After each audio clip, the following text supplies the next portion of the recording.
ขอให้เจริญพรท่านสาธุชนผู้สนใจธรรมทุกท่าน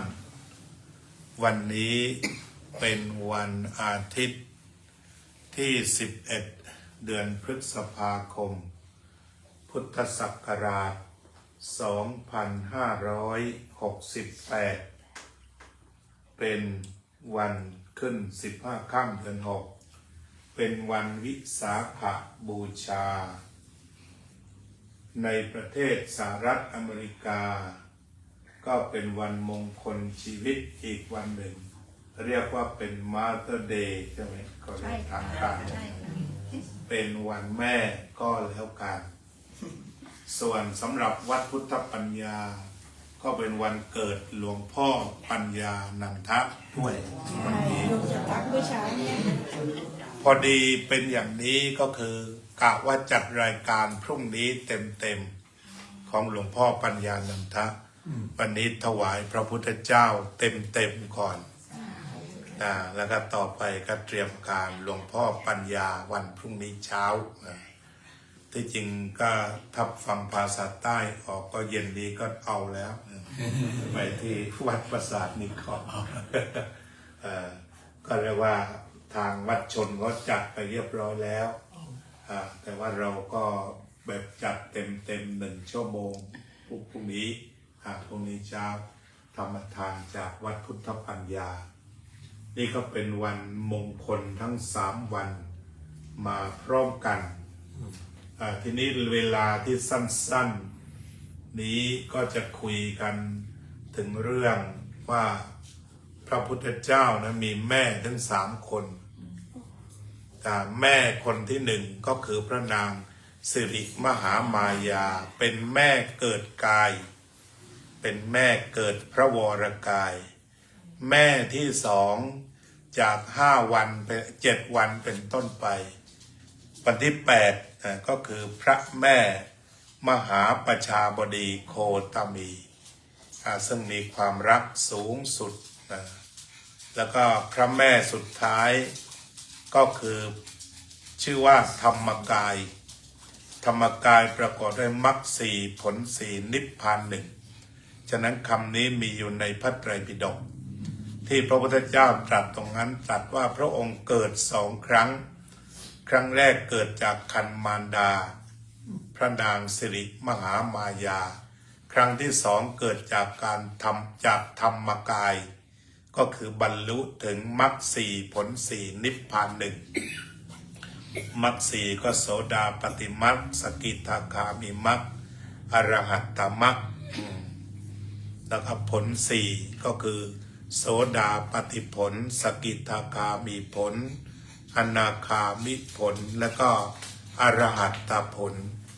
รวมเรียกว่าโลกุตตรธรรม9มรรค4ผล4นิพพาน1อันนี้แม่คนที่3เพราะฉะนั้นเราเห็นนะว่าแม่นี่จะมีความสำคัญที่สุดสิ่งที่มีความสำคัญกับชีวิตก็เพราะนั้นพระธรรมนี่เปรียบเหมือนเป็นแม่เหมือนกันพระธรรมนี่ก็ให้กำเนิดพระพุทธเจ้าด้วยที่ในแ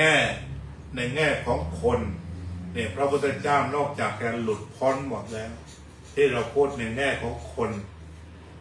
พระองค์ไม่เคยเห็นหน้าแม่สักครั้งเดียวถ้าพูด7 วันนี้จำอะไรไม่ได้แต่ว่าหลังจากตรัสรู้แล้วเนี่ยพระองค์โชคดีสามารถที่จะไปสวรรค์ได้ทุกชั้นก็เลยกำหนดไปโปรดพระมารดาอันนี้ก็เป็นลูกยอดกตัญญูใช่ไหมในปางที่ว่าไปโปรดพระมารดาชั้นดาวดึงส์ชั้นดาวดึงส์นี้เป็นสวรรค์ชั้นกลางที่เทพทั้งหลายมารวมตัวกันโดยมีท้าวสักกะเป็นเจ้าภาพใหญ่ก็ได้แสดงธรรมะที่สูงสุดได้แก่อภิธรรมซึ่งมีพระธรรมขันธ์สูงสุดมากสุดธรรมดาเดี๋ยวอาตมาค่อยๆพูดช้าๆเดี๋ยวพูดผิด 84,000 พระธรรมขันธ์ใช่ไหมทั้งหมดพระธรรมมีอยู่ทีนี้แสดงกับพระแม่เจ้าเท่าไหร่นะ 40,000 เท่าไหร่นะอาจารย์ช่วยหาได้หน่อย 42,000ไหมแต่ส่วนพระสูตรพระวินัยนะครับอันนี้ก็ประมาณ 42,000 พระธรรมขันธ์มากที่สุด เราก็เลยถือว่าเวลาใครเสียชีวิตจึงมาสวดอภิธรรม เพราะถือว่าเป็นธรรมะที่เยอะ แล้วก็พระพุทธเจ้ากลั่นว่าต้องยอดพระพาไปให้แม่ได้โปรดพระแม่จงเป็นพระโสดาบันนี่ก็คือพระองค์ได้ทำหน้าที่ของลูกที่ดีที่สุดดูซิว่ากินนมแค่7 วันแล้วก็บวกท้อง10ท่านเองก็ขนขวายไม่ลืมเล็กอย่างหนึ่งในฐานะที่เป็นพระพุทธเจ้าแล้วเนี่ยอาตมาไม่ได้ลบหลู่ดูหมิ่นแต่ประทับใจคือท่านยังเป็นแบบมนุษย์อยู่นิดคล้ายๆว่าตอนที่ท่านจะบวชตอนที่พระนางมหาประชาบดีโคตมีจะไปบวชเนี่ยยังไงท่านก็ไม่ให้บวชเพราะว่าจะลำบากเป็นระดับพระมหากษัตริย์พระเรียกว่าสมเด็จย่ามาว่างั้นเถอะแต่นี่จะบวชสมัยก่อนนั้นไม่ได้อยู่วัดตอนนี้ต้องไปนอนโคนไม้ซึ่งเรียกว่าลำบากสารพัดพระองค์ก็อ้างเหตุสารพัดที่จะผลักดันไม่ให้พระนางมหาประชาบดีต้องมาลำบากแต่สุดท้ายทูตใหญ่คือพระอานนท์ก็ไปกราบทูลว่าขอให้นึกถึงน้ำนม พระองค์ก็เกิดถวายน้ำนมแด่พระองค์มาตั้งแต่น้อยแค่นี้เลยพระองค์ก็ให้บวชเถอะเพราะฉะนั้นค่าน้ำนมนี่สำคัญที่สุดอันนี้คือวันนี้พูดได้2 เรื่องเดียวกันคือพระพุทธเจ้ากับแม่ครับความสัมพันธ์กันเพราะนั้นอาตมานั่งนึกถึงพระพุทธคุณแล้วเนี่ยก็คิดว่าพระพุทธเจ้าเนี่ยเป็นยอดกตัญญูเพราะว่าบางทีคนอื่นขนาดส่งศึกษาเล่าเรียนแต่ฉุนนิดเดียวก็ไม่เอาแล้วกับแม่เนี่ยจะให้มาสารพัดแบ่งที่ดินพลาดไป3 วาอย่างนี้ไม่ครบด้วยนะไม่ยุติธรรมที่ถ้าเราเอาพระพุทธเจ้ามาวางโอ้โหยิ่งใหญ่ที่สุดเลยเพราะว่าไม่ต้องให้อะไรทั้งหมดเพราะว่าการได้ตั้งครรภ์การอยู่ในครรภ์อันประเสริฐแล้วก็การที่ได้ดื่มขีรธาราอันประเสริฐเพียง7 วันเนี่ยก็ถือว่าเป็นเรื่องที่เราจะต้องตอบแทนพระคุณกันไม่หมดเนี่ยพระองค์ตรัสไว้อย่างนี้ว่าตอบแทนพระคุณแม่เนี่ยของพ่อแม่เนี่ยไม่มีวันหมดแต่ว่าถ้าได้แสดงธรรมให้ท่านเห็นธรรมอันนี้ถือว่าได้เปลื้องบุญคุณได้แต่ว่าเลี้ยงดูต่างๆให้เต็มที่ขณะเดียวกันก็เป็นบุญของผู้เลี้ยงอีกเพราะนั้นการมาตาปิตุอุปัฏฐานังเอตัมมังคลมุตตมังคือยกอยู่ในมงคลการเลี้ยงพ่อแม่ฉะนั้นถ้าใครเลี้ยงพ่อแม่แล้วไม่ต้องไปขอตะกรุดกับพระองค์ไหนเพราะมันเป็นมงคลอยู่แล้วไม่ต้องไปขอเหรียญสมเด็จจากใครเลยเพราะโยมนะเป็นมงคลอยู่แล้วถ้าใครได้เลี้ยงพ่อเลี้ยงแม่ฉะนั้นถ้าดูทุกแนวก็เป็นอันว่าองค์สมเด็จพระสัมมาสัมพุทธเจ้านั้นทรงยกย่องทีนี้บางทีนักวิชาการหัวหมอเขาก็ไม่ยอมฉะนั้นมีว่าพระองค์เป็นทักขินเนยยะอาหุนเนยยะเหมือนกันแม่เนี่ยยกตัวอย่างถ้าเราแปลทั่วไปเหมือนอรหันต์ของลูกนี่แหละแต่ว่านักบาลีเข้มๆเขาอาจจะขัดคอว่าไม่ใช่ แต่หมายถึงว่าถ้าเราเข้าใจได้ก็คือเทียบว่าจิตอันบริสุทธิ์ผ่องใสเต็มไปด้วยกรุณาของคนเป็นแม่เนี่ยไม่ยิ่งหย่อนไปกว่ากัน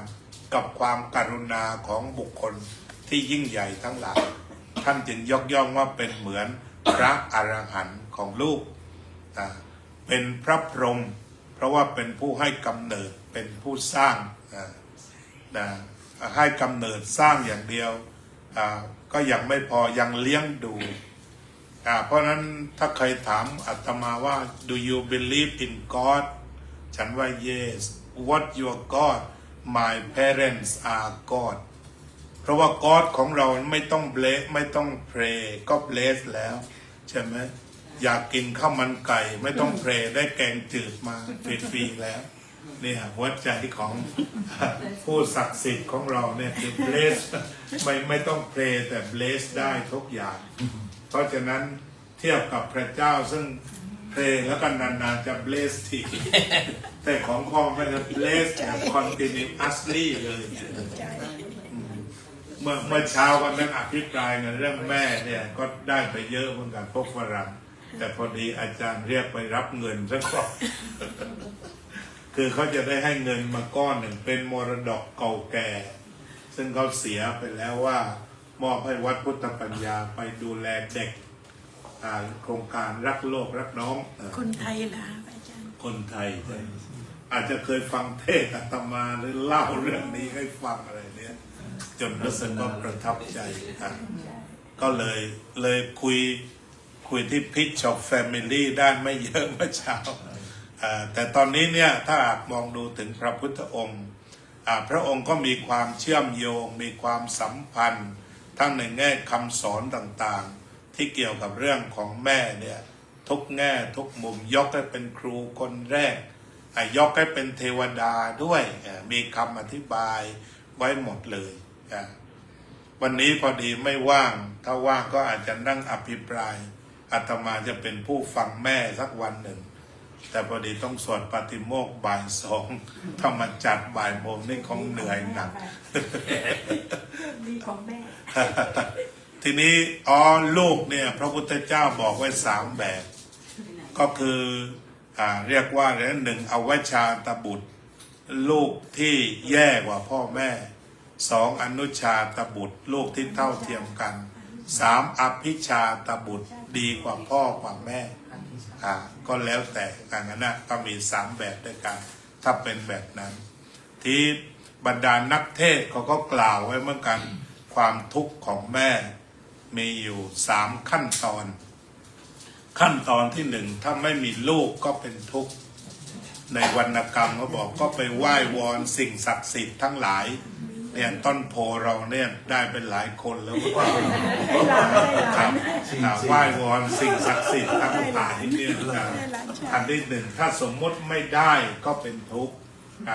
ก็ทุกข์นิดเดียวทีนี้อันที่2พอมาคราวที่2ก็คือว่าทุกข์เพราะลูกตายพอถึงปีก็ร้องไห้ครั้งหนึ่งคิดถึงลูกแต่ที่จะทุกข์ตลอดกาลถ้าได้ลูกเกเรนั่นเช่นว่าตอนนี้ตัวอย่างแล้วก็พวกติดยาบ้าทั้งหลายนี่แหละทุกข์ทรมานเป็นเต็มที่เลยฉะนั้นความทุกข์ก็มี3อย่างก็เป็นว่าวันนี้วันแม่ก็คือโลกนี้ที่สวยก็เพราะแม่ถ้าไม่มีแม่ในโลกนี้ไม่มีความงามเลยสักนิดเดียวตั้งแต่อดีตการอาตมาก็คงจบด้วยกลอนของพี่ทยาลุพี่เจริญที่ว่าเป็นประจำแต่ว่าตัดตอนนิดหน่อยแม่คำนี้มีความหมายมีพระคุณมากมายหลายสถานแม่เป็นได้หลายสิ่งหลายประการเป็นธนาคารเป็นพระพรหมเป็นร่มไทรเป็นผู้ให้กำเนิดเกิดลูกรักเป็นผู้ให้ที่พักพิงอาศัยเป็นผู้ให้ความการุณอุ่นกายใจเป็นผู้ให้อะไรไม่รามือยามป่วยไข้แม่ก็ให้การรักษาเติบโตมาแม่ก็ส่งเรียนหนังสือลูกต้องการตำราแม่หาซื้อลูกปรึกษาหารือแม่ยินดีโอ้แม่จ๋าพระคุณแม่แผ่ปกเกล้าโอ้แม่จ๋าผู้เฝ้าเข้าเกื้อหนุนโอ้แม่จ๋าผู้เมตตาผู้การุณโอ้แม่จ๋าผู้ค้ำจุนไม่ห่างไกลน้ำใจแม่สะอาดแท้กว่าทุกสิ่งน้ำใจแม่สะอาดยิ่งกว่าสิ่งไหนน้ำใจแม่สะอาดเกินกว่าสิ่งใดน้ำใจแม่มีไว้เพื่อลูกเอ๋ยก็ขอให้แม่มีแต่ความสุขสงบเย็นในร่มพระธรรมของพระสัมมาสัมพุทธเจ้าสืบไปเถิด ข่าวต่อไป